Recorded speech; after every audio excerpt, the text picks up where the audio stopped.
Warning, the following podcast may contain graphic content, language, sexual nature that some may find offensive. Listening discretion is advised. Hey everybody, it's Tommy Canale and welcome back to Before the Lights podcast, the show that tells you how they made their mark. He does presentations to law enforcement officers all over the United States. A detective with law enforcement agencies for over 25 years. He's considered an international expert in outlaw motorcycle gangs. He was featured on the History Channel's Gangland, Biography's Gangland One Percenters, and Gangster's Most Evil American Heroes. He's the head of the Midwest Outlaw Motorcycle Investigation Association. He's been part of the FBI Violent Crime and Gang Task Force. Simply put, he's a motorcycle gang expert. Please welcome to the show, Steve Cook. Steve, how are you? Great, Tommy. How are you? I'm doing well. How did your father and brother get you into law enforcement? Well, I guess the short story is I never wanted to be in law enforcement. That was never the plan. My dad had been, chief of police. My brother was active in law enforcement, and I always thought I was going to be a race car driver, top fuel. And so one night, summertime, my girlfriend at the time, she didn't have, I think she had plans of some sort. I didn't have anything going on. And so my brother said, "Hey, why don't you go on a ride along with me?" And I was like, "Well, why on earth would I want to do that?"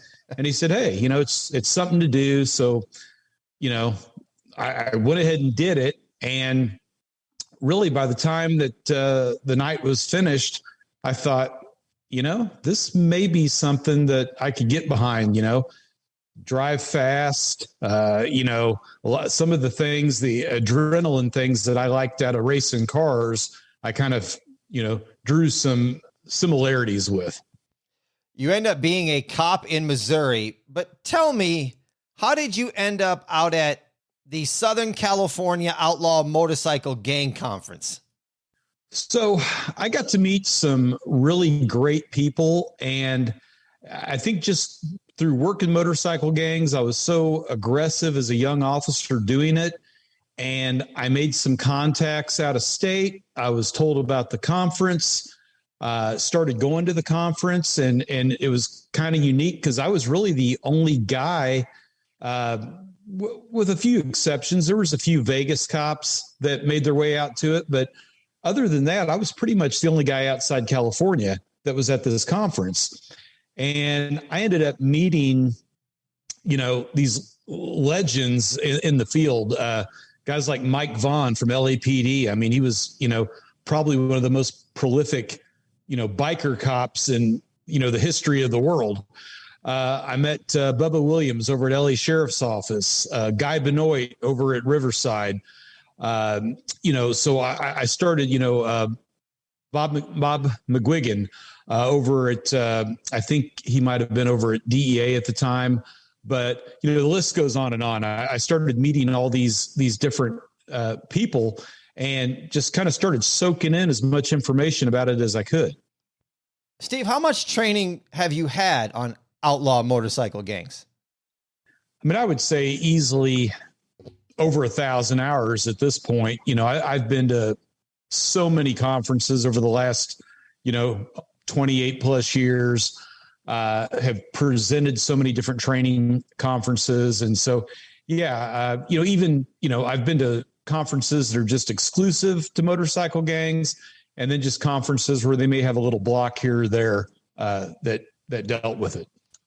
Listeners, we're going to get in to some pretty heavy detail here. And as you heard at the beginning of the show, there is a warning on this podcast, as we're going to probably have some language and talk about some sexual violence and some other violence. So if this is not your thing, this is the time to turn off this podcast. Outlaw motorcycle gangs date back to July 4th, 1947. They're one of the most violent and criminally active subcultures in our society, but they are the least targeted by law enforcement. Why is that? I think motorcycle gangs, as a general rule, are underestimated, not only by law enforcement, but also by the general public. I think, street gangs, obviously, they get a lot of the press and media, just, dating back, everybody knows the history of gangster rap and things like that. The drive-by shootings, the overt criminal, nature of their actions. But, motorcycle gangs have historically been a little bit more clandestine in activities, but here over the last several years, they've gotten a lot more brazen, a lot more public. You look at the Twin Peaks incident in Waco, and, candidly, you can just look over the last week. There was a large incident in Falls River, Massachusetts, I think over the weekend, involving about 50 members of the Pagans and a Hells Angels support club. And then I believe it would have been the week prior to that, you had a shootout at a bar in Knoxville where the Outlaws and the Pagans went at it, and a member on each side was killed. So, I think there's starting to be a little bit more stuff that the public's becoming aware of. But from a law enforcement side, I still don't think that they view these as the threat that they really are. The outlaw motorcycle gangs, it's not about motorcycles. It's about money, power, and greed. How do they conceal themselves and their activity from the public and law enforcement? Well, that's the crazy thing. They don't really try. It's kind of funny. The Italian mob, everybody knew who the mob guys were. They didn't wear something saying that, hey, I'm in the mob, but you just knew. You knew in the neighborhoods. You knew the guys in the fancy suits with the big cars and, the places that they met at. You knew who the made guys were. With the bikers, they wear colors. They advertise. They broadcast. This is who we are. And they kind of dare people to do something about it, to take notice of it. And a lot of times they're not worried about getting caught. I think a lot of that just goes with the ego that they have. Is they kind of feel like, hey, we can do what we want when we want. And, we know that there's consequences if we get caught, but that's the whole thing, is you got to catch us doing it. And their violence includes shootings, drive-bys, stabbings, launching anti-tank rockets. They bomb cars, they bomb buildings, they kill their own members. This violence is, I think, in comparison to organized crime, but you just don't see it on the level on the media as you would if it was an Italian mafia. No, you're exactly right. And I would argue that these individuals, they're domestic terrorists based upon how they behave and the fact that they have little to no regard for public safety. They don't care where they get into it at. They don't care how many civilians are present, as long as they can get to who they're trying to get to. And I think that's probably one of the most dangerous aspects of it is, just like the Waco incident, this is a Sunday afternoon at a Twin Peaks restaurant, which, is open to anybody in the public. And that didn't prevent them from, waging a full war with one another, leading to 9 people being killed. Steve, what's their sophistication to guard against informants and cops infiltrating them?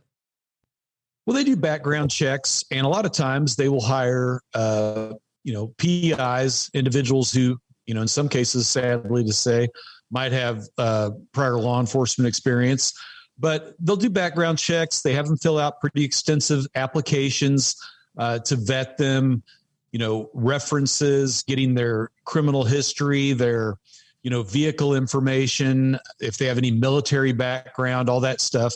And then a lot of times they will have them take, polygraphs or CVSAs. Mm. Is it difficult to flip them, or does jail sentence get them to talk? I always say it used to be really difficult to get these guys to cooperate. Back in the 70s, 80s, especially, it was a lot more brotherhood based. Nowadays, these guys will rat on each other at the drop of a hat because we're dealing with that me generation of people getting in there. So it's, what can I get out of this organization? What can it do for me? And once that, I guess once they've gotten what they want to get out of it, and then something does happen and they realize, oh, shit just got real. I might actually go to prison for this. I'm actually looking at, 10 years in federal custody for this. Now this isn't so much of a game anymore. It's not a party. And it becomes, well, what do you want to know? I mean, what can I do to leverage this situation where I can get myself out from underneath it? What is the biggest obstacle investigating and prosecuting them? Well, I think in the case of law enforcement, probably the biggest obstacle is your own administration in most cases. Most police agencies, federal agencies included, they don't want anything to do with these types of cases because, for one thing, they're somewhat controversial because of how these individuals are, how they lead their lives. It's a very unique subculture. A lot of people lack a basic understanding of how they operate.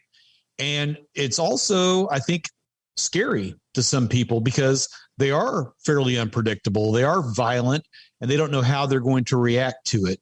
So in a lot of cases, I think it goes back to the old low-hanging fruit that, hey, it's a lot easier to go grab a Black or Hispanic street gang member off a corner with a pocket full of crack cocaine and put them in prison than it is to actually allocate time and resources to go after these assholes and try to put them in prison, because these guys aren't going to be out selling dope on the corner. They're not going to have a rock house somewhere that they're going to be doing drug deals. They may do one drug deal a month. Now, it might be a big one, but they may just do one. It may be, a couple of kilograms of meth or cocaine that they meet somebody and transfer, and then that person has a network of people that sells it, and then there's a money pickup at another point. So it's something that would require an extensive amount of surveillance, a lot of time. And again, in law enforcement, sad to say, it's like everything else in society. They like the instant gratification, make that arrest, get that stat, be able to put something out in the media. Oh, look what we did. We arrested a guy and we put him in jail. But that doesn't make these guys any less of a problem. With the mafia or the mob, when they took down the Teamsters union and then got into getting some people to talk, that really eliminated the vast majority of the mob. Is it because drugs is such a huge worldwide problem? That's part of the reason why it's hard to bring down these OMGs? I don't think it's just because of that. I think what it is, and again, I think a lot of it goes back to institutional knowledge of who these guys are and how they operate. And I think in some cases, people's unwillingness to recognize it. I still to this day have not just civilians, but have had law enforcement say, oh, the Hells Angels, are they still around? Are they still a problem? Like, what the hell do you mean? You're a cop. You're asking if they're still around and still a problem? Yeah, they absolutely are. They're a huge problem. They're a worldwide problem. They're in Egypt. Okay. They are all over the planet. Yeah. They're an issue a little bit. Is outlaw motorcycle gangs organized crime? And let me go a step further. Is it a cult? I don't know if I'd call it necessarily a cult, but I would definitely call it organized crime. If you look at really how they operate, they have, bylaws that they follow. They have a distinct uniform that they all wear. There's a vetting process for membership. There's a organizational hierarchy with, a chapter president, a vice president, a sergeant at arms, a secretary, a treasurer, so yeah, and then another thing that you have to look at, and I think a lot of people aren't aware of, but the RICO Act, Racketeer Influenced Corrupt Organization Act, that was developed for the mafia. It's been used way more against outlaw motorcycle gangs and more successfully. The Outlaws Motorcycle Gang, I think to date, there have been 7 different RICO prosecutions of that gang. The Hells Angels have been hit with RICO. So yeah, I think just the fact that they are using that statute shows that, that this is an organized crime problem. How at risk are communities to like drug trafficking, prostitution, and other crimes? Well, basically what happens with these groups is they'll set up shop in the worst part of town. They'll put their clubhouse in the most blighted area that they can find, and they will do a really good job of cleaning up that area. They will run the hookers off the corner. They'll get rid of the street dealers. They will clean it up. And from a neighborhood side, the decent people that live there, they love these guys because they're like, they came in here and they solved all of our problems. So what they've done is they've made advocates. These people are never going to call the police on them. They're not going to cooperate with the police. Even if the police said, hey, can we put a camera up on your property? They're going to say, hell no. Why would I want you to do that? These guys do nothing. As a matter of fact, in some cases, I know of a Hells Angels charter, and I think it was in North Carolina, that they had an elderly female neighbor that they would take her to the store and mow her grass for her. And that was just to keep her, because her backyard backed up to their property. That was to keep her in pocket so she wouldn't, be a problem. So, yeah, those are all issues that the public is going to have, but typically not in the immediate area where they're at. Now, those problems, yeah, they're going to be involved in it, prostitution, drug trafficking, but it's kind of the old don't shit in your own yard. Mm-hmm. So they're going to be careful about where they do it at. You just brought up something that triggered me in my brain then. What are the misconceptions from the general public of outlaw motorcycle gangs? I think the greatest is this romanticized anti-hero Hollywood BS image that they got through, shows like Sons of Anarchy, for example. Jax Teller, he's so dreamy. He's such, he's so conflicted. It's like, hey, are you actually watching this show? He killed like 6 people in this episode. This is not a good guy, but that's the perception that they get.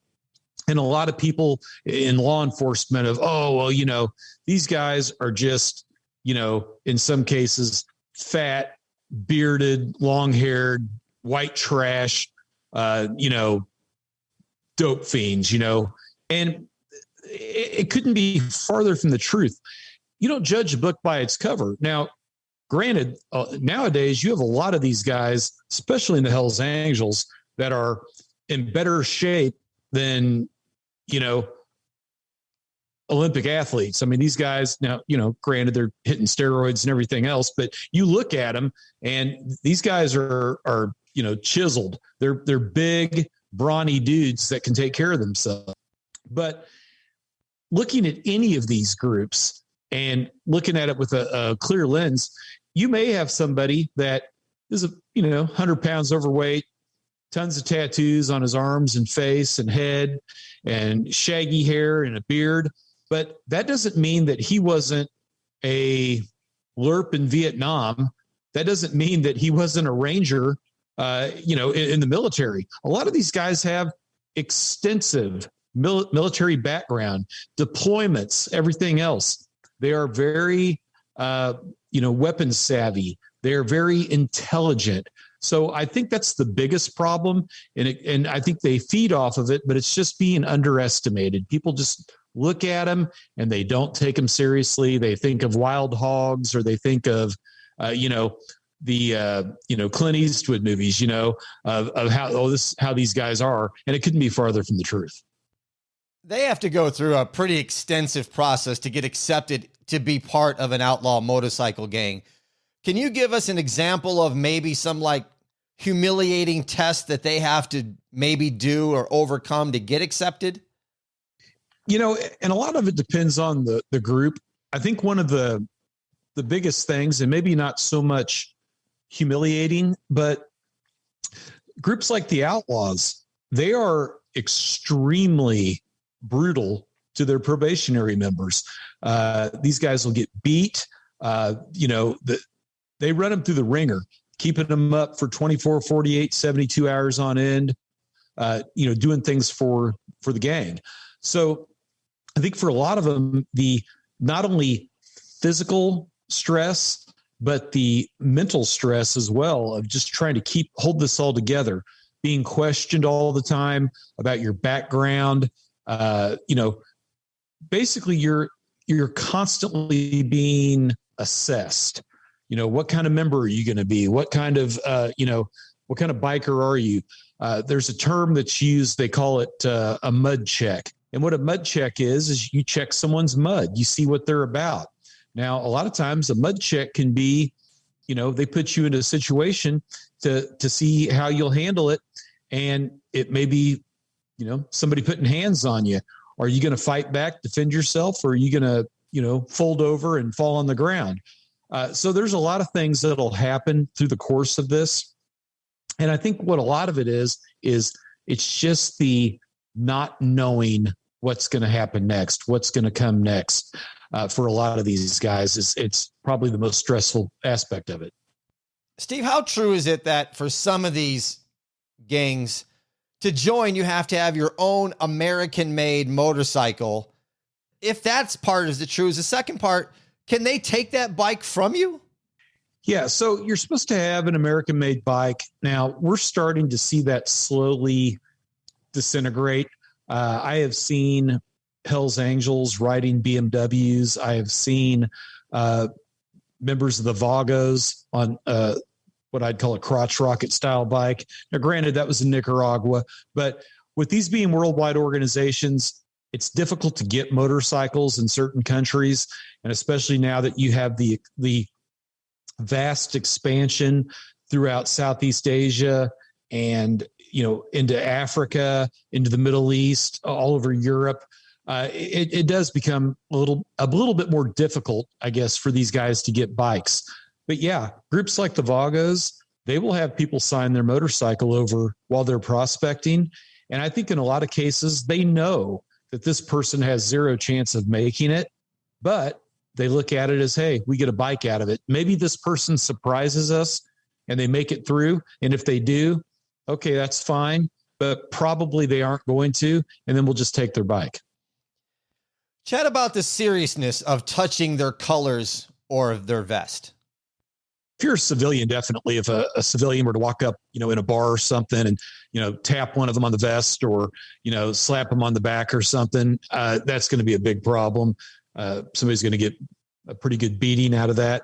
From a law enforcement side, that's kind of another, I guess, training misconception. I've seen a lot of bad information put out over the last 28 plus years of, oh, you can't do this or you can't do this. And what I always try to impart to students is, these aren't mythical creatures you're dealing with. This isn't a dragon that's going to bite your head off. You got to conduct business with them like you do with any other person you conduct business with. And if that includes searching them, patting them down, what have you, then you're going to do that. You can do it respectfully, but they get it. They know that, there's a chance if they get stopped that they're going to get shook down and, people are going to have to go through their vest pockets potentially if they think there's weapons or anything like that. And they're okay with that as long as it's done in a respectful manner. What can lead to if a woman accepts a ride on their bike? Well, I know a Hell's Angel one time said that if a female gets on a Hell's Angel motorcycle, it's consent because she had to spread her legs to get on the motorcycle, so she'll spread them again. It's really a pretty dangerous game in general for females, especially if you don't know anybody in the club to go around to get around these guys. You had the incident in Mesa, Arizona with Cynthia Garcia.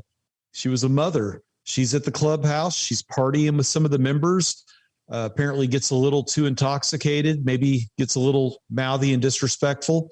And they beat her. They take her out to the desert to dump her. And they end up trying to decapitate her, but the knives are too dull to do it. So they dump her out there to die. One of the members involved in that, Paul Eichscheid, who's currently in federal custody, I believe, he was a stockbroker. That's his day job as a stockbroker, but he's a Hell's Angel by night. And was I remember he had a tattoo. I believe it was, I can't remember if it was on his chest or back, but it said Hellbound 666 on it. And this guy was a hardcore one percenter, an evil person. Anybody that would do something like that's an evil human being. But so, again, over something small, something as little as just being disrespectful. So it's really a dangerous area for females to delve into. Women are considered on a totem pole, lower than their motorcycle, sometimes lower than their dog. They're degraded and exploited. How difficult is it, Steve, to flip women that are associated with these gangs? I've actually had pretty good success with it. I find that one thing about the females is, we're guys. We all know this. Let's not kid ourselves. Women are smarter than we are by and large. They don't forget anything. Trust me, if anybody on here listening that's married knows, you may have forgotten about it, but they won't. Something 5 years ago, if they get pissed off, they're going to bring it up verbatim like it just happened. So a lot of times these ladies will sit around the clubhouse, kind of like a, fly on the wall, and they're sipping their drink, but they're hearing every conversation that goes on. They're picking up on, individual members' body language, what they're thinking. They're basically sizing everybody up. And if you ever have the occasion to talk to one, they're going to be able to tell you a ton of information.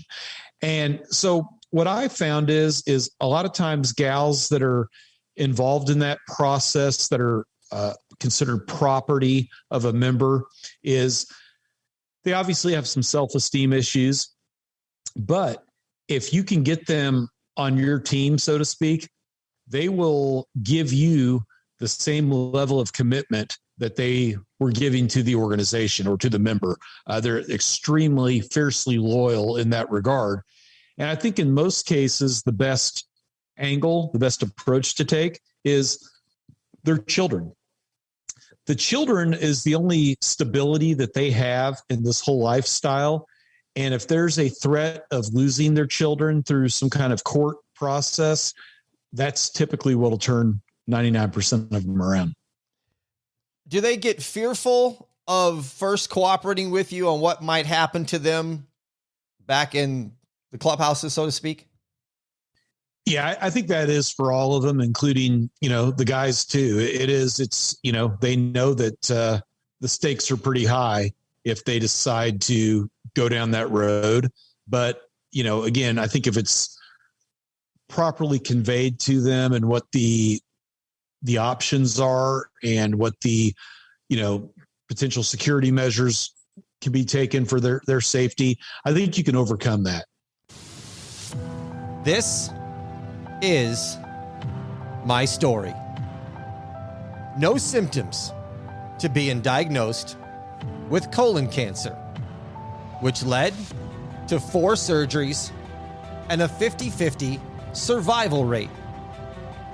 It then spread to my liver, in which only 3% are caught in time. Now, a 1% chance it ever comes back. And I'm on the road to inspiring everyone, because you have 3 choices: live, die, or fight. Bernie Siegel said, no matter what the statistics say, there's always a way.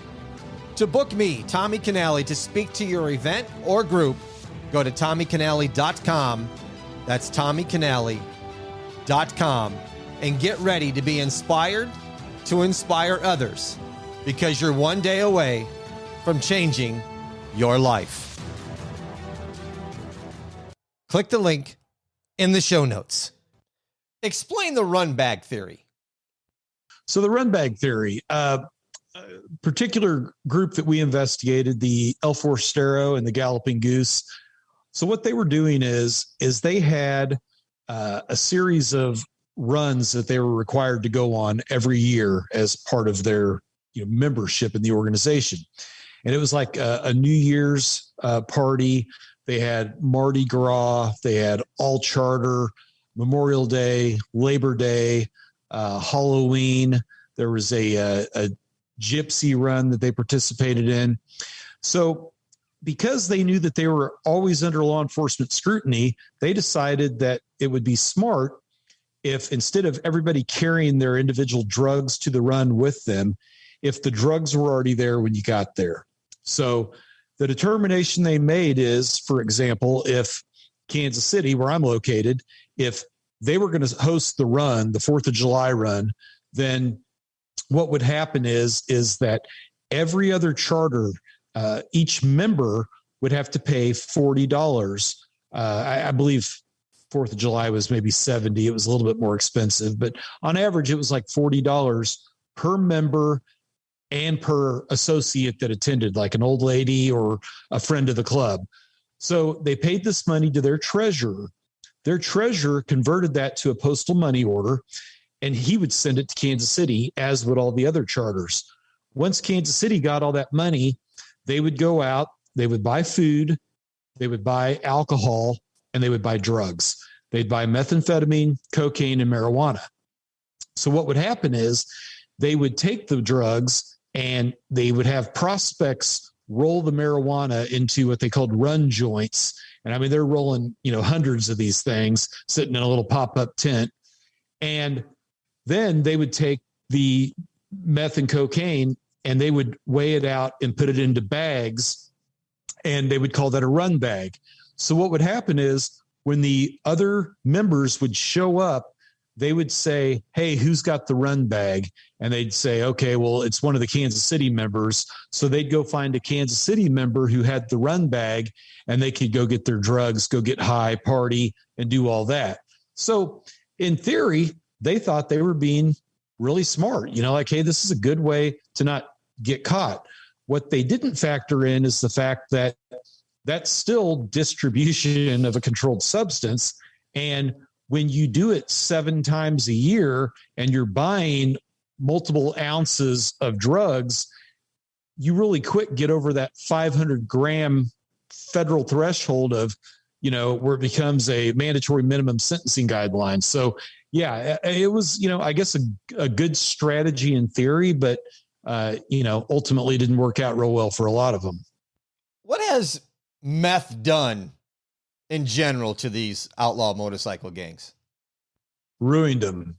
I actually have a associate that's a former bandito. He was actually an officer in the banditos, been a pretty close friend of mine for well over a decade now. And if he's told me once, he's told me a dozen times, methamphetamine was the downfall of his club and of all the clubs. Too much irrational behavior, irrational thought process. And he said nothing good came out of it. He said, if anything, obviously these groups were always going to be involved in crime, but once these guys started using at the level that they were using, he said everything just kind of fell apart. Explain to our listeners, to go into a bunch, but maybe just a couple, patches and their meanings. Sure. So every group's got their own little nuances, if you will, their own little, slogans and sayings and T-shirts and patches that a member might wear that they might earn. Just a few examples, like, with the Sons of Silence, they wear a BBB patch. That means Brothers Behind Bars. So it's kind of their way of supporting those members who have been incarcerated. The Banditos have a patch that says, "Expect no mercy." And a member is awarded that patch for taking blood or giving blood on behalf of the gang. So basically getting involved in some kind of violent, confrontation. The Hells Angels have a patch that says "Filthy Few" on it. And the Filthy Few patch is supposed to be awarded to a member who has committed a murder on behalf of the gang. Another one that the Hells Angels have says "Dequelo" on it. And the Dequelo patch basically means "give no quarter." I think it was something maybe from the Alamo. And you get that patch for violent resistance or assault on a law enforcement officer. So there's a variety of different things that these individual groups have. I referenced the Galloping Goose and El Forsteros. They have a DFFL patch, drugs forever, forever loaded. And they get that patch if one of them gets popped on a drug arrest. It's kind of a badge of honor. So there's so many. You could go down a complete rabbit hole on the amount of different patches that these different groups have. Does one of these groups have a patch that states, "I hate Steve Cook"? There's actually one that the pagans wear that says #fuck Steve Cook on it. So, I have received a few photos of that from people. And I actually talked to an individual recently that I was taking into federal custody on another matter. And he brought it up that he had actually had a sticker that said that was given to him by a biker. So, yeah, good times. Steve, what weapons do these gangs have access to? Really, the sky's the limit. You've got so many members that have military background, military contacts, so they can really get access to anything that they want. There was a former Mongols member who had been deployed to the Middle East. What he did during his deployment is he got hands on a weapon that I believe was dropped by an Iraqi soldier who was killed. He disassembled that weapon and put it in his unit's Connex to be shipped back. And he ultimately sold that to an undercover ATF agent who was also posing as a Mongols member who had infiltrated the gang. A partner of mine who's retired Las Vegas Metro cop named Pat Fielding, he infiltrated the Red Demons in Vegas, and he actually bought a case of hand grenades that came off the USS Peleliu. So the sky's the limit as far as what they can get their hands on. I understand Missouri's the largest state of activity. What is the number of outlaw motorcycle gangs and members just like in the U.S., not even worldwide? You know, it would be so hard for me to say because the expansion is so rapid. We basically, we kind of call a big eight, if you will. It's really hard to even do that because there are so many groups that are constantly jockeying, but we kind of look at it as the Hells Angels, the Outlaws, the Banditos, the Mongols, the Vagos, the Sons of Silence, the Pagans, and the Warlocks is kind of the top 8 groups. Now, originally the Pagans were in the top 4. The only reason that they're lower on my list is of all 8 groups, they're the only one that's not international. So to me, you kind of need to be international to be really held in the highest level of esteem. And they're just kind of stuck here in the US. So you had mentioned earlier about their brotherhood.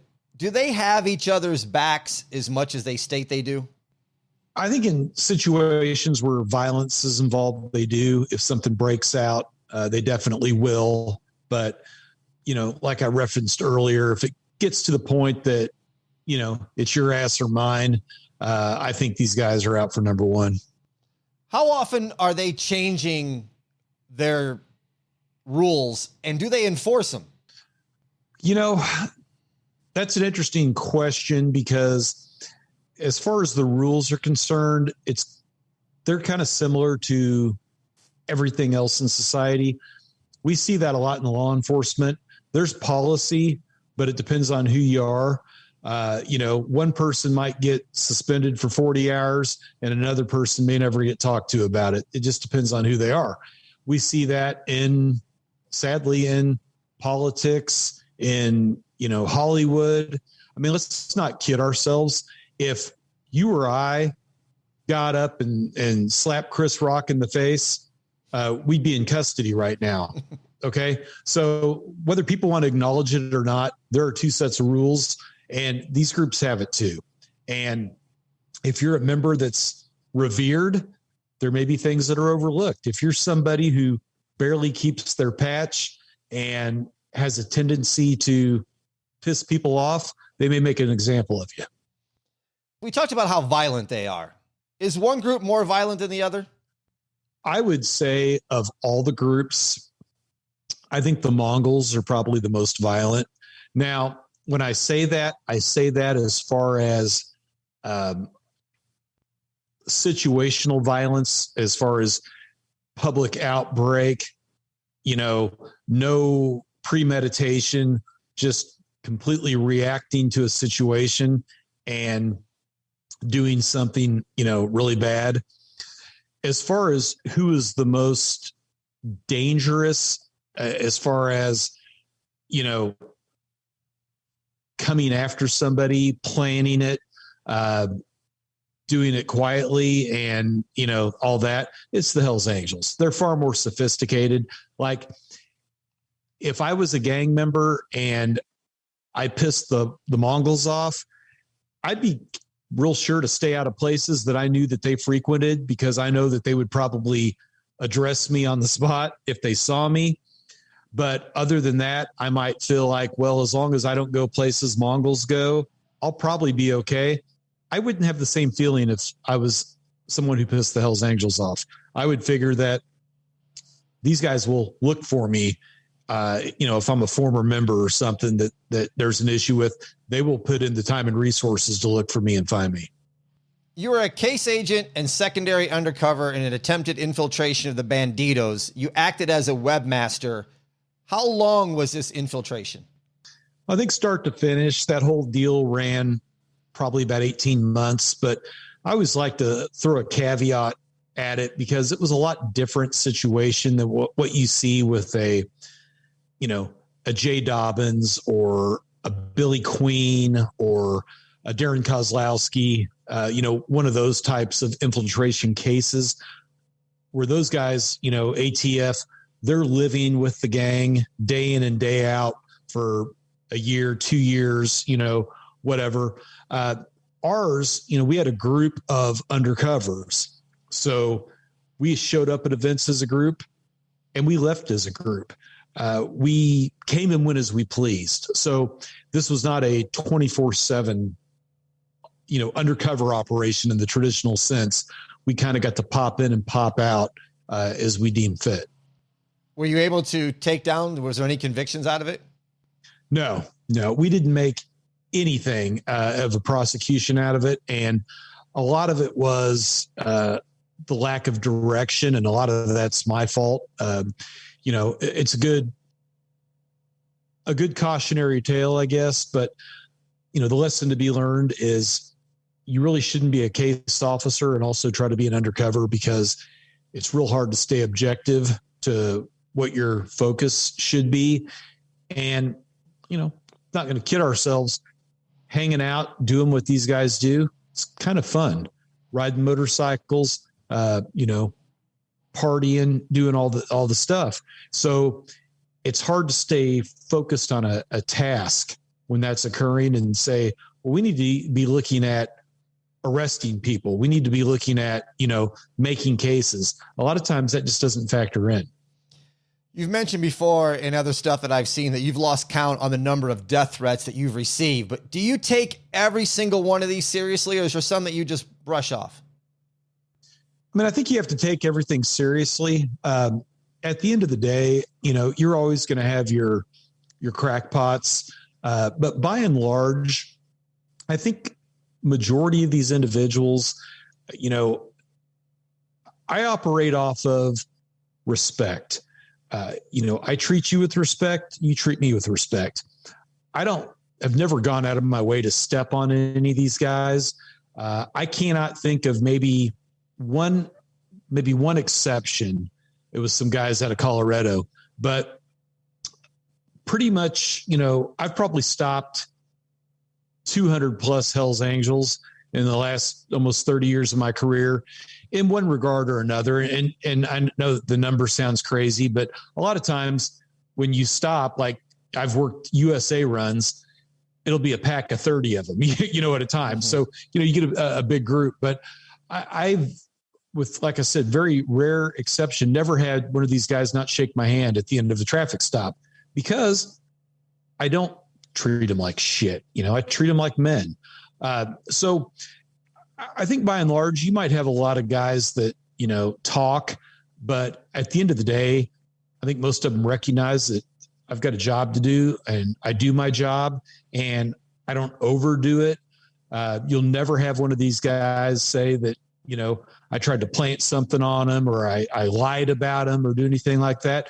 They know if I caught them fair and square. So I really don't know that there's a lot to be mad about. But, again, and a lot of times I think a lot of it is people trying to get attention.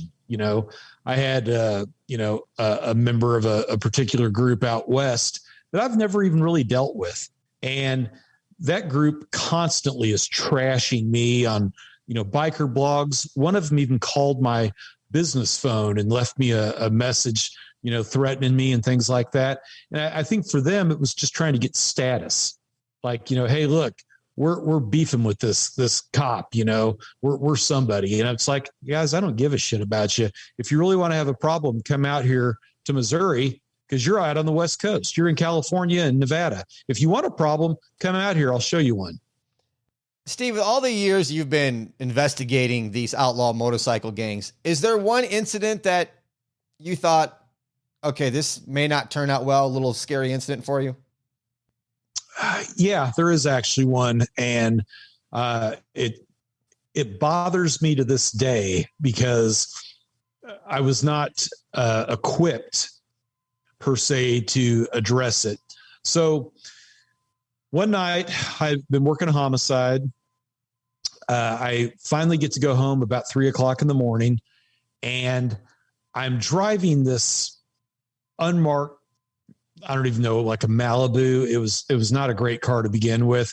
It did have a dash light and one in the back. And I roll up on this bike and I'm looking and there's an old lady on the back and it's a bagger. And I can see that the guy's wearing a 3-piece patch and it kind of looks like it might be black and white or black and silver. I can't really make it out. And I'm trying to look and I'm like, I wonder if this guy's an outlaw. This is weird because they shouldn't be, whoever it is shouldn't be in the area for one, especially this, time of day. And it was packed down with gear. So, I noticed that his brake light wasn't working at all. And I'm like, it's 3 a.m. I almost, as I rolled up on it initially, I could have hit it. So I light him up and the chase is on and he's running down the road, probably 120 miles an hour on this bike with a passenger. And I mean, to the degree that he's sparking a little bit and stuff from the bags and the exhaust hitting when he's, hitting bumps and stuff. So I'm trying to chase him. And I'm calling it out. Well, they have no units that are anywhere close by. Well, we're technically not supposed to chase in these unmarked cars. So it kind of got, to the point that I'm like, this guy's going too crazy. I'm just going to have to shut it down. So I shut it down and I go ahead and just follow the route that I saw him go. And it's into a real rural area in Kansas City, a 2-lane road. And as I round a corner, I see the bike down in an embankment, but it doesn't look like he wrecked. I couldn't quite figure out what was going on, but he was sitting down like in the embankment, but the bike was upright. And as I came around the corner, he launches out of the ditch in front of me again. And so, now I'm thinking, is this guy trying to ambush? What's he doing? So then there's an apple orchard. And of course, now we're not in my jurisdiction, but there's a road that goes to an apple orchard. And there's a lot of different ways back there. He takes off and blacks out completely and goes down there. So I'm still trying to get people and they're like, we just don't have anyone to go. And so I'm like, well, I'm not going, I've got no vest with me. I was actually, I think in a suit still. I've got nothing, with me other than, no extra magazines, nothing. And so I just, I had to let it go. I wasn't about to go down into that because where the apple orchard was, there was too many areas that, you couldn't cover. Mm-hmm. So, but it bugs me to this day because it had to have been something pretty serious for him to risk. I mean, he could have killed both of them on that bike, the speed that he was going, and it must have been pretty bad whatever was going on for him to want to get away. So I'm always going to wonder about that. And I always keep that thought process that, God willing, when I die and go to heaven, maybe there's a way to review some stuff and find out, hey, so what did I miss on this particular time? I'm curious. What was this all about? I'm surprised at those speeds that the person on the back didn't come off. Yeah, I'm sure she had to have been terrified because I didn't like, chasing it in a car as it was, especially the kind of car it was a front wheel drive, not the most speed rated vehicle, let alone being on a bike like that. The last 10 years, you've been the owner of Heartland Law Enforcement Training Institute. Tell me about that. It's actually probably been a little bit longer than that, but,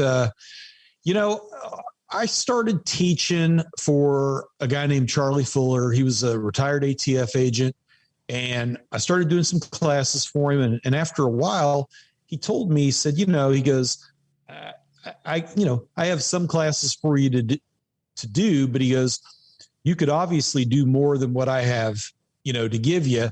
You ought to just start your own company. And so that's in effect what I did, started my company, and it's been like anything else, it's, peaks and valleys and, ebbs and flows and all that good stuff. But when it's good, it's really good. And when it's bad, it's really bad, so just kind of trying to work through it right now and see what happens now that hopefully we're done with COVID and all that stuff for the most part, trying to get these, seminars going again and trying to do this on a little bit more regular basis. Let's wrap up the show with this question. You're in law enforcement. I'm curious your thoughts on how the media is portraying police these days.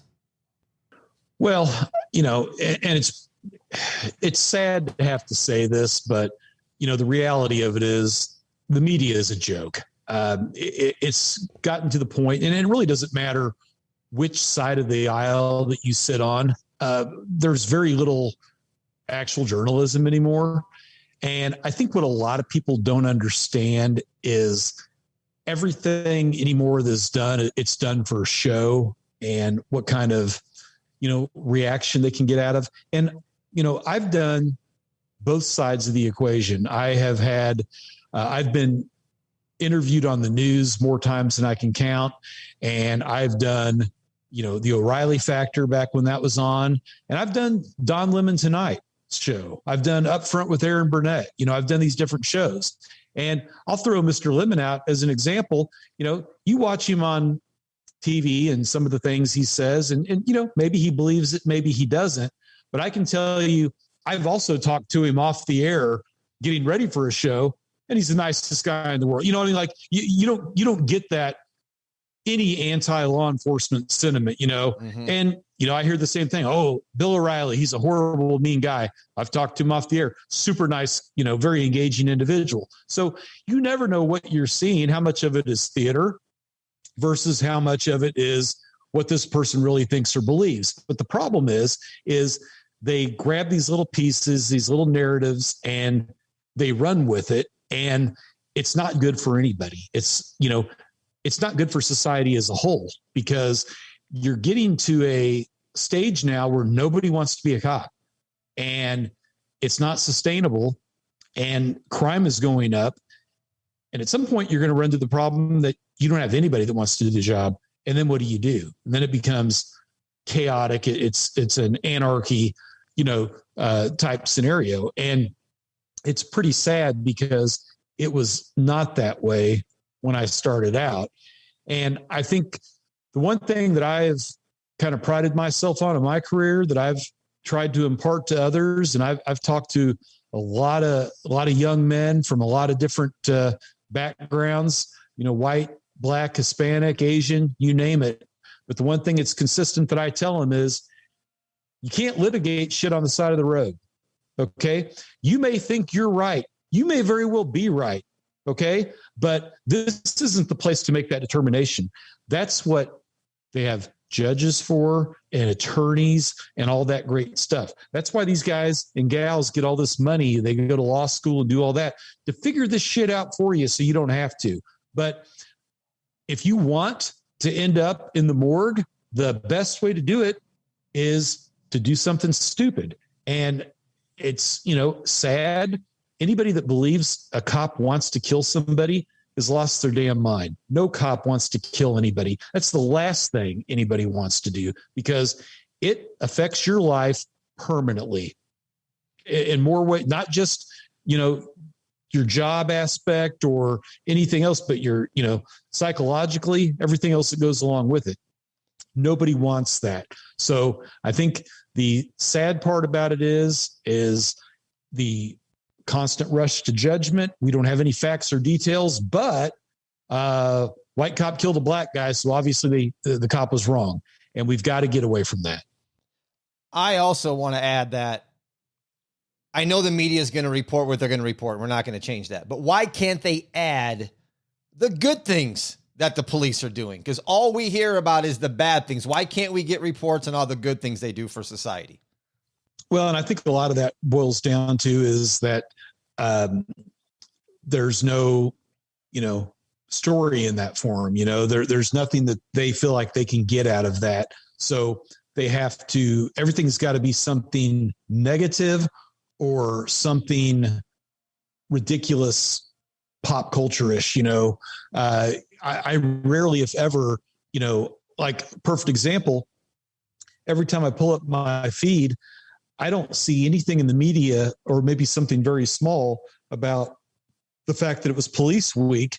But I think I've seen, 3 articles about Megan Fox drinking Machine Gun Kelly's blood. You know what I mean? Mm-hmm. That's where we're at as a society, that we put emphasis on things that are ridiculous or don't matter in the grand scheme of the world. And we put zero emphasis on positive things that are important, looking at, the good things. And I think until society can get beyond that, it's doomed. I don't think it's ever going to get any better, because there's just too much, too much capital, if you will, in conflict. Steve, thanks for taking time, being on the show, talking about your journey, talking about Outlaw Motorcycle Gangs. I appreciate everything you've given me today. No, thank you. It's been great. Folks, if you would, follow me on Instagram at Before the Lights Podcast. And if you'd like to support the show, go to beforethelightspod.com/support. That's beforethelightspod.com/support. There'll also be a link in the show notes to that as well. Thank you for listening to Before the Lights. I'm Tommy Canale. And until next time, everybody, a salute, a chin chin.